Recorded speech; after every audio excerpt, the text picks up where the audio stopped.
This is TechCrunch.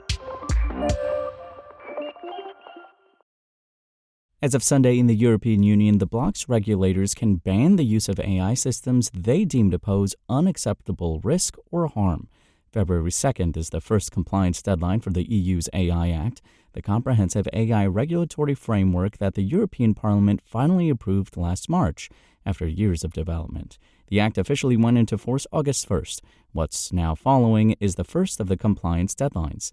The specifics are out in Article 5, but broadly, the Act is designed to cover a myriad of use cases where AI might appear and interact with individuals, from consumer applications through to physical environments. Under the bloc's approach, there are 4 broad risk levels. 1. Minimal risk, example, email spam filters will face no regulatory oversight. 2. Limited risk, which includes customer service chatbots, will have a light touch regulatory oversight. 3. High risk, AI for healthcare recommendations is one example, will face heavy regulatory oversight. And 4. Unacceptable risk applications, the focus of this month's compliance requirements, will be prohibited entirely. Some of the unacceptable activities include AI used for social scoring, example, building risk profiles based on a person's behavior, AI that manipulates a person's decisions subliminally or deceptively, AI that exploits vulnerabilities like age, disability, or socioeconomic status, AI that attempts to predict people committing crimes based on their appearance, AI that uses biometrics to infer a person's characteristics like their sexual orientation, AI that collects real-time biometric data in public places for the purposes of law enforcement, AI that tries to infer people's emotions at work or school, AI that creates or expands facial recognition databases by scraping images online or from security cameras. Companies that are found to be using any of the aforementioned AI applications in the EU will be subject to fines, regardless of where they are headquartered. They could be on the hook for up to 35 million euros, about $36 million, or 7% of their annual revenue from the prior fiscal year, whichever is greater. The fines won't kick in for some time, noted Rob Sumroy, head of technology at the British law firm Slaughter & May, in an interview with TechCrunch.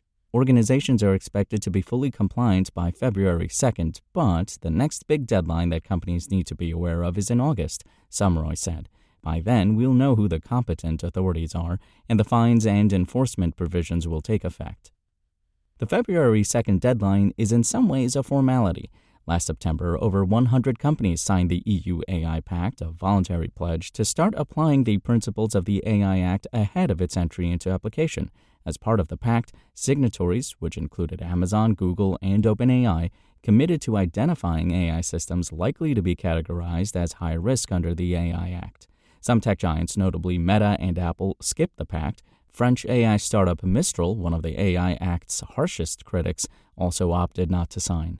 That isn't to suggest that Apple, Meta, Mistral, or others who didn't agree to the pact won't meet their obligations, including the ban on unacceptably risky systems. Sumroy points out that given the nature of the prohibited use cases laid out, most companies won't be engaging in those practices anyway.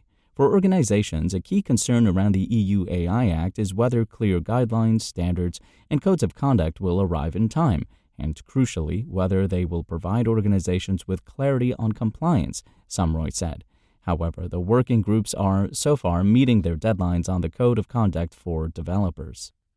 There are exceptions to several of the AI Act's prohibitions. For example, the Act permits law enforcement to use certain systems that collect biometrics in public places if those systems help perform a targeted search for, say, an abduction victim or to help prevent a specific, substantial, and imminent threat to life. This exemption requires authorization from the appropriate governing body, and the Act stresses that law enforcement can't make a decision that produces an adverse legal effect on a person solely based on these systems' outputs. The AI Act also carves out exceptions for systems that infer emotions in workplaces and schools where there is a medical or safety justification, like systems designed for therapeutic use. The European Commission, the executive branch of the EU, said that it would release additional guidelines in early 2025 following a consultation with stakeholders in November. However, those guidelines have yet to be published. Sumroy said it's also unclear how other laws on the books might interact with the AI Act's prohibitions and related provisions. clarity may not arrive until later in the year as the enforcement window approaches.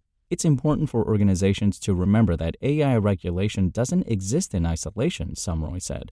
Other legal frameworks such as GDPR, NIS2, and DORA will interact with the AI Act, creating potential challenges, particularly around overlapping incident notification requirements. Understanding how these laws fit together will be just as crucial as understanding the AI Act itself.